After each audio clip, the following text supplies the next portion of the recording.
तो नमस्कार दोस्तों, मैं एसके सिंह आप सभी का स्वागत करता हूं अपने फिर से एक नए वीडियो में। देखिए दोस्तों, इससे पहले हम लोगों ने आर्टिकल पढ़ लिया था 19 तक। उससे पहले हम लोगों ने कई सारे क्लास कर चुके हैं। जैसे हम आपको बताना चाहें तो मैंने आपको बता दिया था आपको फंडामेंटल राइट क्या होता है, उसका स्टार्टिंग पॉइंट। दूसरा भाग 2 में क्या है, नागरिकता है। भाग 1 में क्या है, तो क्षेत्र के सारे बारे में बताए गए थे और आपको अनुसूची बता दिए थे। और 2 क्लास में अनुसूची खत्म हुआ था। एक क्लास में पार्ट 1 खत्म होता है, भाग 1 से लेकर 4 तक। उसके बाद दूसरे तीसरी चौथे क्लास में हम लोगों ने पढ़ा था भाग 2 से लेके भाग 2 पढ़े थे नागरिकता में, जिसमें आपको 5 से लेके आपको पढ़ा गया था 11 तक। और अगला जो था वो आपका क्या था, वो आपका हम लोगों ने पढ़ा था 3rd क्लास में भाग 3 में हम लोगों ने पढ़ा था कि फंडामेंटल राइट जिसे मौलिक अधिकार बोलते हैं, उसका पॉइंट 1 हम लोगों ने समझा था। यानी कि आर्टिकल 12 से लेकर 19 तक हम लोगों ने समझ चुका था। आर्टिकल 12 में क्या था, आर्टिकल 13 में क्या था, 14, 15, 16, 17, 18, 19, 20 ये सभी हम लोगों ने देख चुका था। अगर आप उस वीडियो को नहीं देखे हैं तो एक बार देख लीजिएगा। तो चलते हैं पढ़ाने। अगर ये बात बोले कि यह किस किस एग्जाम के लिए सही है, तो देखा जाए तो ये हर एग्जाम के लिए सही है। अब कहने का मतलब है, आप बिहार पुलिस का एग्जाम तो देते होंगे, अभी आपका फिलहाल में एग्जाम है, तो गारंटी है एक क्वेश्चन आपको पूछा जाएगा। ना पूछने का सवाल ही नहीं है। इस वीडियो से अगर एक क्वेश्चन आपसे नहीं पूछा जाए, अगर सिर्फ फंडामेंटल राइट आप पढ़ जाइए, एक क्वेश्चन से 2 क्वेश्चन नहीं पूछा जा रहा है, तो हम कहिए कि हम पढ़ाना छोड़ देंगे। ये गारंटी है आपसे पूछेगा। और पॉलिटी एक ऐसा सब्जेक्ट है जो किसी के साथ रिलेशन बना सकता है, ये करंट के साथ रिलेशन बना सकता है, इसीलिए पॉलिटी को हम समझते हैं। और पहला टॉपिक हम लोग का पॉलिटी है। आपका पूरा पढ़ा चुके हैं, मॉडर्न हिस्ट्री पढ़ा चुके हैं, उसको भी आप देखिएगा। बहुत जल्दी उसका मिडिवल हिस्ट्री का पॉइंट शुरू होने वाला है। जब पॉलिटी का खत्म हो जाएगा कुछ पार्ट, तब हम लोग उसको शुरू करेंगे। तो हम लोग 19 तक पढ़ चुके थे, अब 19 से आगे बढ़ रहे हैं। तो अब इसको देखेंगे, उसके बाद हम आपको कुछ पॉइंट समझाने वाले हैं, समझिएगा। जैसा कि हम समझ रहे थे कि आखिर मौलिक अधिकार क्या है। मौलिक अधिकार जो है वो आपके पूरे कहानी को बता देता है। यानी कि आपका जर्नी कैसा होना चाहिए, क्या करना चाहिए, क्या नहीं करना चाहिए, ये सारी चीज बता देगा। तो 19 तक हम लोग अधिकार पढ़े थे, स्वतंत्रता पढ़े थी, कैसा होगा, किसी भी जगह घूम सकते हैं कि नहीं, किसी से बात कर सकते हैं कि नहीं, किसी भी जगह जाके रह सकते हैं कि नहीं। यानी कि अलग अलग स्टेज पे हम लोगों ने देखा था। उसमें फंडामेंटल राइट में एक चीज और था जिसमें हम संपत्ति का अधिकार है, जानते हैं, राइट टू आपका प्रॉपर्टी का, उसे खत्म कर दिया गया, वो भी हम समझेंगे। यानी कि ये हमारे लिए बहुत महत्वपूर्ण होता है। इसी में आपका आ जाता है, आपका जो कोई व्यक्ति गिरफ्तार होता है, किसी पुलिस के द्वारा जब गिरफ्तार किया जाता है, तो उसको हम कैसे कर सकते हैं, किसी भी पुलिस को कैसे रोक सकते हैं, ये सारी चीज हम फंडामेंटल राइट में पढ़ते हैं। तो सबसे पहला पॉइंट हम लोगों ने 19 तक पढ़ चुका है। अब 19 से ऊपर चलते हैं आर्टिकल 20 के पास। आर्टिकल 20 में हम ये जानेंगे, उससे पहले ये देख लीजिए, आपको यहाँ पे बताया गया था कि हम लोगों ने पार्ट 3 पढ़ रहा था, फंडामेंटल राइट 12 से 35 तक आपका फंडामेंटल राइट है। और स्वतंत्रता का अधिकार हम लोगों ने खत्म कर लिया था, जिसमें पहला पॉइंट हम लोग 19 खत्म हुआ था। और स्वतंत्रता अधिकारी में आपको आर्टिकल 19 से लेकर 22 तक आता है। कहाँ तक आता है? 22 तक आता है। तो 19 हम खत्म कर दिए। 20 में देखिए, 20 जो है वो होता है आपका अपराध में संरक्षण। अपराध में संरक्षण। अब ये अपराध में संरक्षण क्या होता है? जब कोई व्यक्ति अपराध करता है तो उसका भी कोई रूल होता है कि कैसे उसको देना चाहिए, क्या उसका सजा होना चाहिए, अलग अलग करके हम लोग देते हैं, राइट। इसमें तो आपको समझ ही होगा। तो उसी तरह है कि अगर कोई व्यक्ति हो और वो एक सजा पा लिया हो और दूसरा सजा उसको मिल रहा है, तो ऐसा नहीं होना चाहिए कि कोई व्यक्ति दोस्त एक बार कर रहा है और सजा उसको बार बार मिल रहा है। इसीलिए उसके कहा गया कि नहीं, हम इसका एक रूल बनाते हैं, एक आर्टिकल बनाते हैं, जिस आर्टिकल को हमने नाम दिया क्या? अपराध में संरक्षण। आर्टिकल 20 में यह कहता है, आर्टिकल में किस अपराध से संरक्षण करते, इसका कुछ कंडीशन दिया गया है। कंडीशन नंबर 1 में बोलता है कि जब तक कोई व्यक्ति को न्यायालय क्या नहीं करे, दोषी न ठहराए, यानी कोई न्यायालय जो हो वह दोषी नहीं ठहराए, तब तक वह व्यक्ति दोषी नहीं होता है। अगर आप मान लेते हैं कि हाँ चलिए भाई वो दोषी है, पूर्वाग्रह कर लेते हैं। पूर्वाग्रह का मतलब होता है पहले ही आप उसका ग्रहण कर लिए कि वो ऐसा है, उसका नेचर हम पहले ही बता देते हैं। आप गांव समाज में देखे होंगे, किसी का बाप अगर खराब हो तो गारंटी है कि उसके बच्चे को भी लोग खराब कह देता है, इसका बाप ऐसा है वैसा। नहीं, ऐसा नहीं करना है। भले वो खराब हो या ना हो, पहले बिना जाने आप कैसे बता सकते हैं वह व्यक्ति अभी कैसा होगा, उसका नेचर कैसा होगा, कब जाके वो बढ़ेगा, उसकी मानसिकता क्या बनेगी, हम कैसे पूर्वाग्रह कर लेंगे। तो पूर्वाग्रह किसी के बारे में नहीं करना चाहिए। उसी तरह है कि जब तक न्यायालय दोषी ना ठहराए कि ये व्यक्ति दोषी है, ऐसा उसको दोषी नहीं माना चाहिए। तो क्या होता है कि हम लोग के देश में कुछ इसमें अपवाद मिलते रहते हैं। एक दोषी व्यक्ति छूट जाता है, एक आपका निर्दोष व्यक्ति पकड़ा जाता है। अगर किसी व्यक्ति को पकड़ लिए, मान लीजिए मैं पढ़ा रहा हूँ, मुझे किसी जुर्म में पकड़ लिया जाए और जुर्म में पकड़ने के बाद मुझे सजा हो जाए, न्यायालय के पास नहीं है, हम जेल में जा चुके हैं। दोबारा क्या हुआ कि चलिए भाई 24 घंटे के अंदर हमने उसको पेश किया। जब उसको पेश किया तो कुछ दिन के बाद पता चला कि न्यायालय के पास सही से एविडेंस नहीं मिल पाता है ताकि वो हमें क्या कर सके, रिहा कर सके। तो उसने कहा कि ठीक है, ऐसा काम करते हैं। कुछ दिन के बाद उसके पास क्या हुआ, सही नोटिफिकेशन बोल रहे हैं, सही साक्ष्य मिला कि यह व्यक्ति दोषी नहीं है, माफ हो जाता है। मेरा सजा अगर माफ हो जाता है तो तब भी मैं दूसरे के गुनाह में, नजर में मैं दोषी हो गया। भले मैं दोषी नहीं हूँ, लेकिन लोगों ने मेरे बारे में ये सोच लिया कि यह व्यक्ति दोषी है। और उसके कारण नंबी नारायण का एक मूवी आपने देखा होगा जो रॉकेटरी आया था फिलहाल में कुछ ही दिन पहले। उस नंबी नारायण की कहानी में हमने ये सीखा कि व्यक्ति दोषी हो या ना हो, अगर उस पर कोई अपराध लग जाता है तो दुनिया वाले उसे दोषी बना देते हैं। बाद में भले ही वो छूट जाए लेकिन वो दोषी बना रहता है।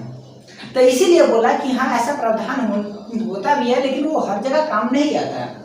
तो वही कहा जाता है आर्टिकल 20 के ए में कहा जाता है कि जब तक न्यायालय दोषी न ठहराए आदमी को दोषी न मानिए।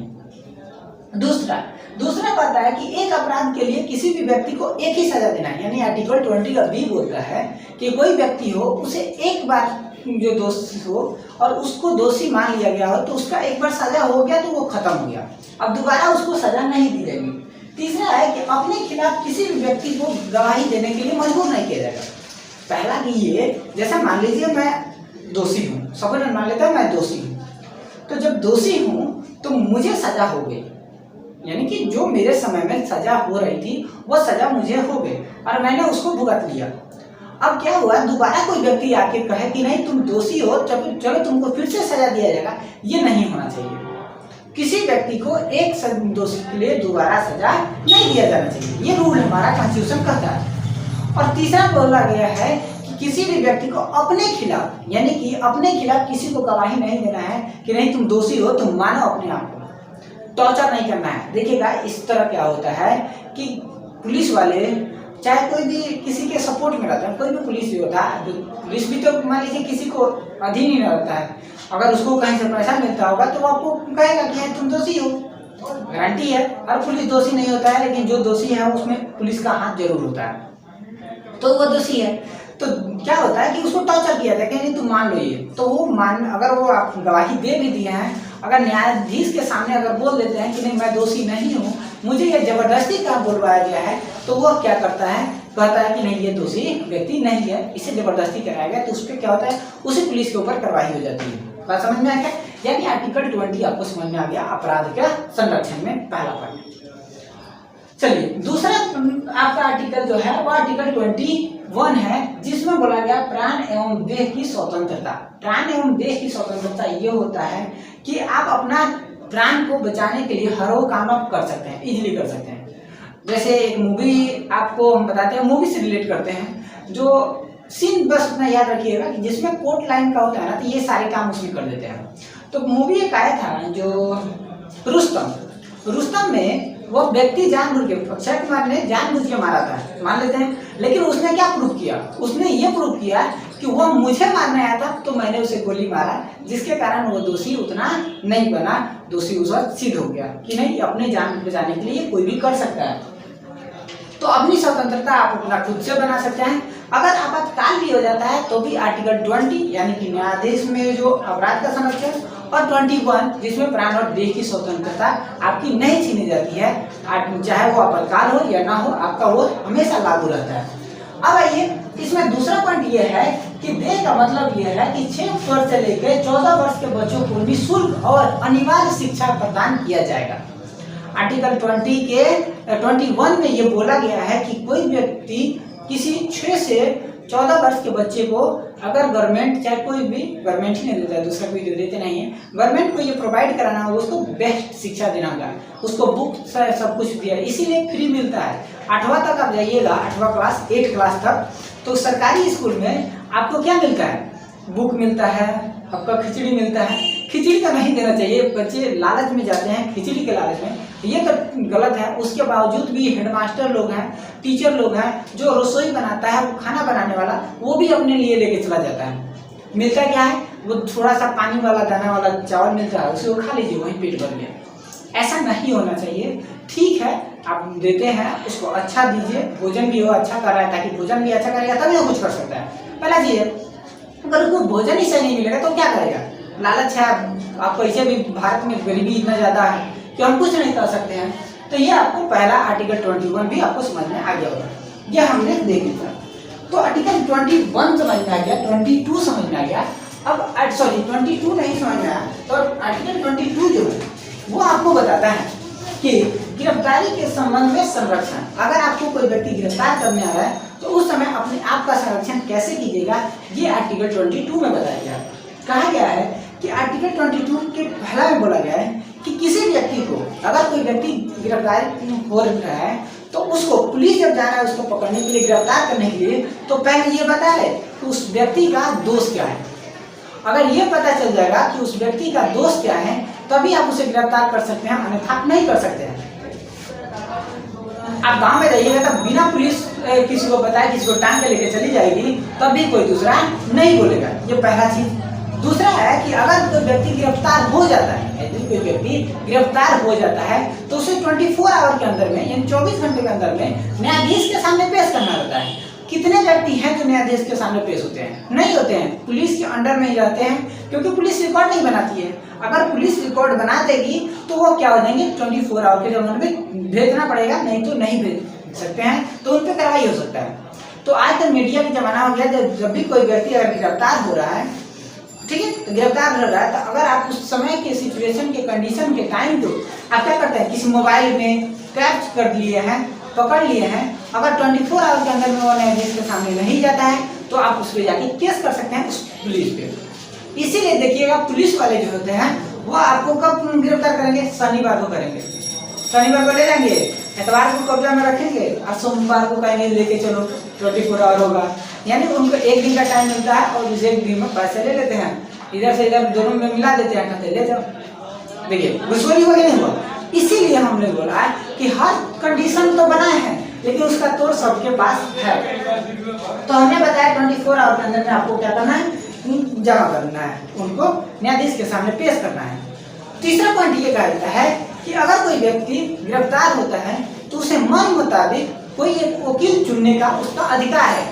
अगर वह व्यक्ति वो नहीं मिल पा रहा है, कोई ऐसा लॉयर नहीं मिल पा रहा है, तो भी गवर्नमेंट जो होता है, यानी सरकार जो होती है, वह खुद से एक गवर्नमेंट लॉयर को प्रोवाइड करता है कि आप इसका केस लड़िए। यानी सरकारी वकील जो होते हैं उनके बात मानते हैं और उसको, उनके केस को लड़ते हैं। यानी कि इसका अधिकार है, अगर वो चाहे तो ले सकता है। अगर वह व्यक्ति खुद से लड़ना चाहता है तो खुद से भी लड़ सकता है इजीली। यानी आर्टिकल 22 हम लोगों ने खत्म कर लिया। यानी कि मेरा काम जो है, पहला टॉपिक स्वतंत्रता का अधिकार, वो हमने खत्म कर लिया। जो 19 से 22 तक था उसे हम लोगों ने पढ़ लिया। अब एक कौन सा आर्टिकल है, आर्टिकल जो बनता है वो बनता है कौन सा, शोषण के विरुद्ध अधिकार। शोषण के विरुद्ध। अब ये शोषण के विरुद्ध क्या है, थोड़ा घंटी बज रहा है, क्या कीजिएगा, रोड के पास में आदमी है तो थोड़ा आवाज आ जाएगा, तो एडजस्ट कीजिएगा। ये नहीं है कि हमेशा गाड़ी चलते रहेगा, थोड़ा देर के बाद आपका गाड़ी भी रुकेगा। लेकिन कुछ लोग होता नहीं है, जानबूझ के अपना काम करता है, तो चलिए हम लोग अपना काम करते रहेंगे। नेक्स्ट, शोषण के विरुद्ध अधिकार जो होता है वह 2 ही आर्टिकल में है, 23 और 24 में। अब आर्टिकल 23 क्या कहता है, आर्टिकल 23 कहता है कि मानव के तस्करी को रोकना है और बलात्कार को भी रोकना है, प्रतिबंध लगाना है। अब ये मानव की तस्करी क्या है, मानव की तस्करी जैसे आप जानते हैं, आदमी को बेचना, यहाँ से वहाँ, जैसे मूवी में दिखाया जाता है कि यह व्यक्ति जो है कई सारे लड़कियों को पकड़ लिया है, उसे नशा दे दिया है और नशा दे के बेहोश करके दूसरे देश में बेच देता है, दूसरे देश में भेज देता है। तो ये तस्करी हुआ, इसको आपको नहीं करने देना है। दूसरा, अगर कोई व्यक्ति किसी औरत को या लड़की को बलात्कार करता है तो उससे भी रोकना इसका फर्ज है। यानी कि आर्टिकल 13 यही कहता है, 23 यही कहता है कि बलात्कार और मानव के अधिकार को बचाए रखना है। ठीक है, अधिकार को समझ रखना, तस्करी को बचाए रखना। उसके बाद अगला पॉइंट है आपका आर्टिकल 24। आर्टिकल 24 कहता है कि बाल श्रम पर प्रतिबंध लगा है। बाल श्रम है, अब ये बाल श्रम क्या होता है? बाल श्रम उसे बोलते हैं जिस व्यक्ति का एज 14 साल से कम हो, उस व्यक्ति से आप कहीं भी लेबर के रूप में काम नहीं करवा सकते हैं। किसमें? लेबर आप उसे नहीं बना सकते हैं, किसी कंपनी में काम नहीं करवा सकते हैं। उसे जब रखिएगा तो एजुकेशन देने के लिए उसको घर पे रखिएगा, लेकिन क्या कीजिएगा, मजबूरी ऐसा चीज होता है कि किसी को भी कुछ भी करने पे मजबूर कर देता है। जैसे अभी का मजबूरी अगर देखा जाए तो भारत में कुछ एक डिबेट चल रहा है, जिस डिबेट को आप जानिएगा तो आप भी सुन ही रहे हैं, लेकिन ये सबसे बेहूदी की बात है। अगर बोला जाए तो सबसे बेहूदी, कुछ लोग कहता है कि भारत का नाम भारत रहना चाहिए, इंडिया हटा देना चाहिए। और ये तब आया है जब कांग्रेस के द्वारा, देखिए पहला चीज ये सबसे पहले ये समझना है कि हम लोग उसको तब लागू क्यों नहीं किए कि आज उसको लागू कर रहे हैं। बीजेपी की और बात बोले तो बीजेपी 14 से है, ठीक है, 14 से रह रही है। 14 से लेके ये बाका आ गया 24 होने वाला है, 23 खत्म हो गया, 10 साल का अंदर हो गया। 10 साल में इंडिया का नाम बदलने का कभी नहीं सोचा गया। ठीक है, मानते अगर सोचा भी गया तो अपने में रखा है, लेकिन इतना बाहर नहीं आया था। दूसरा चीज, अब क्या हुआ कि कांग्रेस वाले ने इंडिया नाम से एक क्या बना दिया, संगठन बना दिया। तो सबसे बड़ी गलती तो वो लोग किए हैं, बड़ी मूर्खता वाली तो काम वो लोग किए हैं। क्योंकि यही वो लोग करता है, सारा प्रॉब्लम किसको झेलना पड़ता है? जनता को भी झेलना पड़ता है। तो उनको क्या काम है कि किसी देश के नाम पे ही अपना पार्टी का संगठन बना लेना।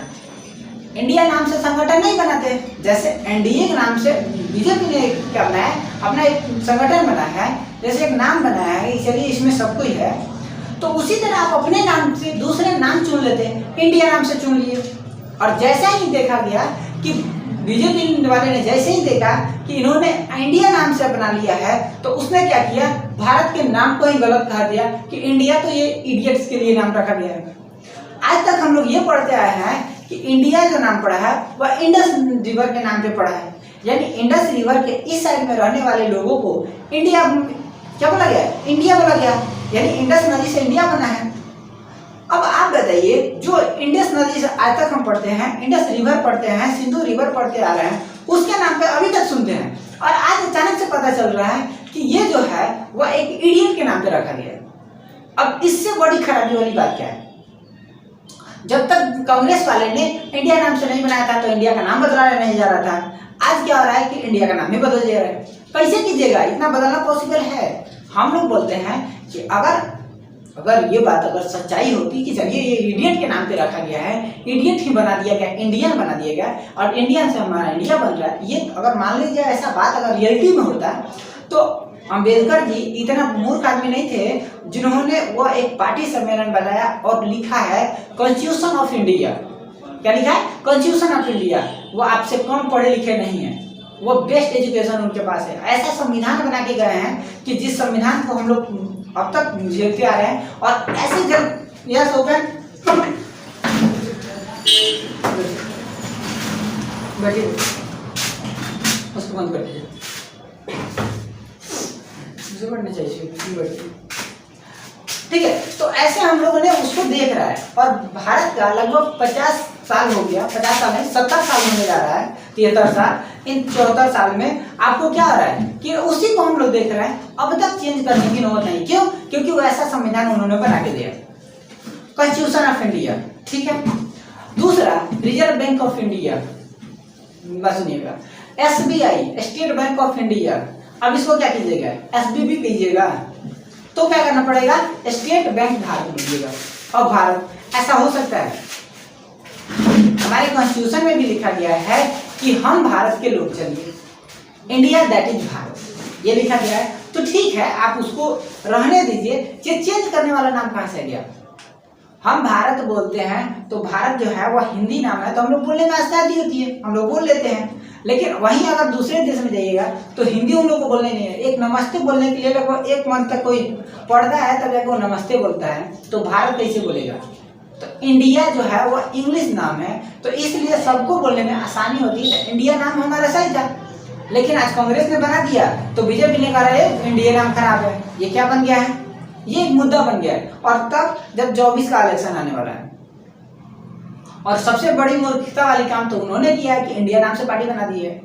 ऐसा नहीं करना है। हर देश का 2 नाम होता है, यानी कि एक जो होता है वो आपके लेवल में होता है जहाँ पे आप रहते हैं उसका नाम, और एक दूसरे देश के लिए हम लोग जो सबको ही बोल सके एक ऐसा नाम रखा जाता है जो सबको ही जानता है, वो भी एक स्टेज होता है। यानी उस तरह नहीं होना चाहिए कि नहीं होना चाहिए। हाँ, तो अगर ऐसा है तो एक बार देखिएगा, इसको समझिएगा लोग। भले ही दूसरा कोई तो मूर्ख हम लोग बना ही रहा है, जनता को मूर्ख बनाना तो नेताओं का काम है। जब इलेक्शन आएगा तो मूर्ख बनाएगा, इलेक्शन भी जाएगा तो मूर्ख बनाना बंद हो जाएगा, फिर 4 साल आराम से करेगा लोग, साल भर का आएगा तो ड्यूरेशन में अपना चेंजिंग करेगा लोग। बस समझ आ रहा है। तो वही हम लोग देख रहे थे कि आर्टिकल 23 हम लोग ने समझ लिया, आर्टिकल 24 समझ लिया कि 14 वर्ष से कम के बच्चों को कभी भी आपको काम नहीं करवाना है, किसी कंपनी में काम नहीं करवाना है, मजबूरी है तो करना ही, तो कर रहे हैं लोग। चलिए आर्टिकल 15 अब हम लोगों ने खत्म किया। ये पहला एक क्या हुआ था, फैक्ट्री एक्ट आया था। फैक्ट्री एक्ट आया था जो कब आया था, 1884 में। ठीक है, 1884 में फैक्ट्री एक्ट आया था। तो इस कौन लाया था, ये आपका पहला जो फैक्ट्री एक्ट लाया था, कौन लाया था, वायसराय जो उस समय था लॉर्ड डिफेंस व्यक्ति, वो उसी ने पहला फैक्ट्री एक्ट लाया जिसमें बच्चों को कहा कि 14 वर्ष के कम बच्चों को क्या नहीं करना है, आपको काम नहीं करना है किसी भी कंपनी में। अब आइए नेक्स्ट हम लोग का पॉइंट समझते हैं, वो है धार्मिक स्वतंत्रता। फंडामेंटल राइट में आपका धार्मिक स्वतंत्रता का अधिकार। अब ये धार्मिक स्वतंत्रता क्या है कि आपके धर्म के अकॉर्डिंग आपकी आज़ादी क्या होनी चाहिए, ये हम इसमें देखेंगे।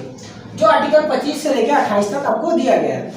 आर्टिकल 25 में बताया जाता है कि व्यक्ति को भारत में किसी भी धर्म को, यानी कि अगर कोई व्यक्ति भारत में रहता है वह भारत में किसी भी धर्म को मान सकता है, किसी भी धर्म के रीति रिवाज को अपना सकता है, उसके अकॉर्डिंग अपने आप को रख सकता है, कोई इसमें दिक्कत नहीं है। ये हमारे किसमें कहा गया है, आर्टिकल 25 में बोला गया है। यदि आप इस्लाम धर्म में हैं और हिंदू धर्म अपनाना चाहते हैं तो इजीली आप अपना सकते हैं, कोई आपको नहीं रोकेगा। अगर आप हिंदू धर्म में इस्लाम धर्म अपनाना चाहते हैं तो भी आपको कोई नहीं रोकेगा। अगर आप बौद्ध धर्म में हिंदू धर्म में आना चाहते हैं, बौद्ध धर्म तो एक हिंदू का ही पार्ट है, अगर हिंदू धर्म को स्पेशली अपना लेना चाहते हैं तो भी आप रह सकते हैं। पहला चीज ये हम लोगों ने समझ लिया, यानी कि आप अपने धर्म को किसी भी जगह पे विकास भी कर सकते हैं।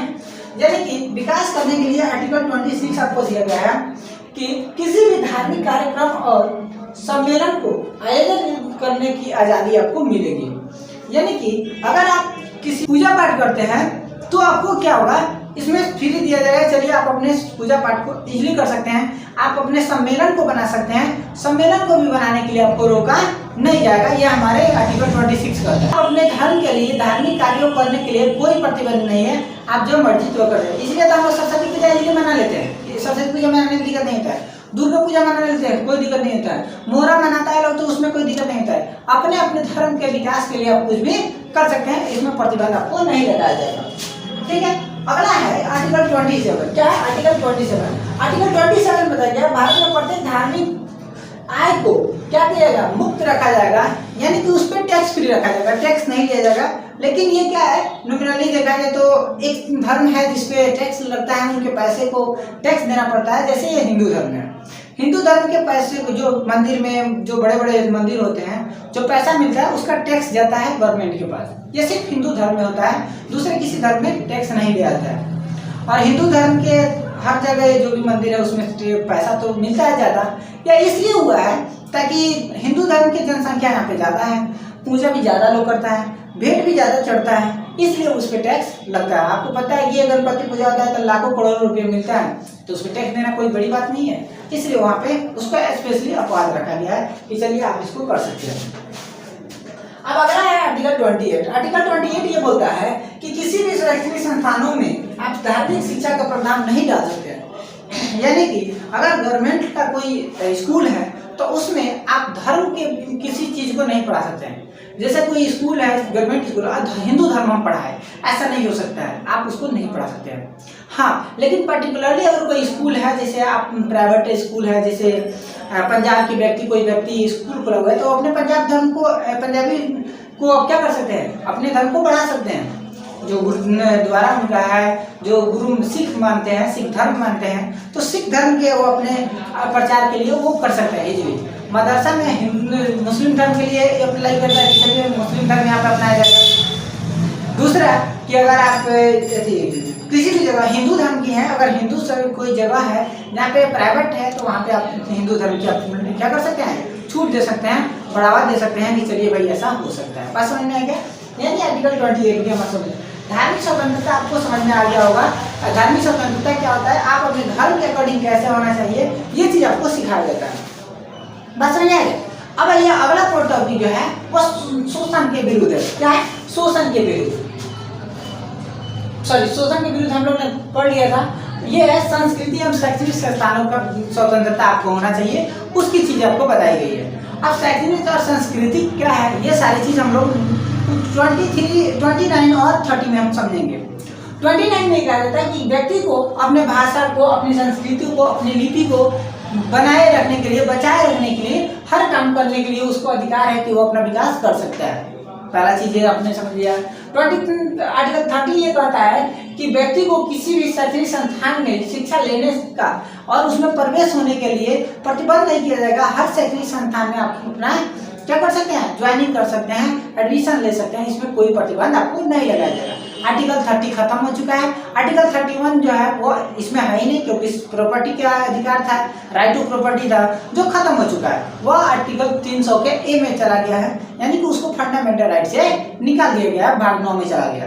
बात समझ में? अनुसूची 9 में चला गया, सॉरी। ये याद हो गया? गुड, अब आपको याद भी हो गया होगा। चलिए अब आगे देखते हैं। अब अगला है कि आर्टिकल जो है संवैधानिक 32 देखेंगे, संवैधानिक उपचारों का अधिकार। संवैधानिक उपचारों का अधिकार सिर्फ एक ही है, वो 32 है, जिसमें क्या होता है कि अगर कोई व्यक्ति मौलिक अधिकार का हनन करता है, यानी मौलिक अधिकार को नाश करता है, तो उसके लिए प्रावधान दिया गया कि आप मौलिक अधिकार को हनन नहीं कर सकते हैं। अपने मौलिक अधिकार को बचाए रखने के लिए कोई भी ऐसा काम होगा जो हम लोग करेंगे, वो सुप्रीम कोर्ट कर लेता है, उसमें कोई आपको दिक्कत वाली बात नहीं है।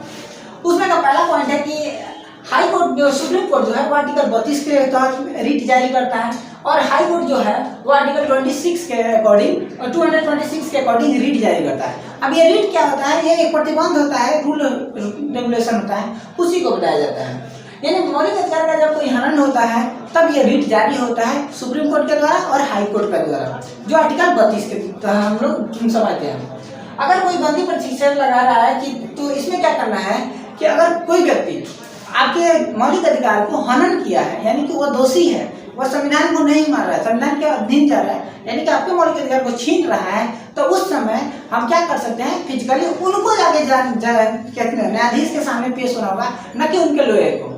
100% आप ही को देना पड़ेगा यदि आप क्या कर रहे हैं, मौलिक अधिकार का हनन कर रहे हैं तब।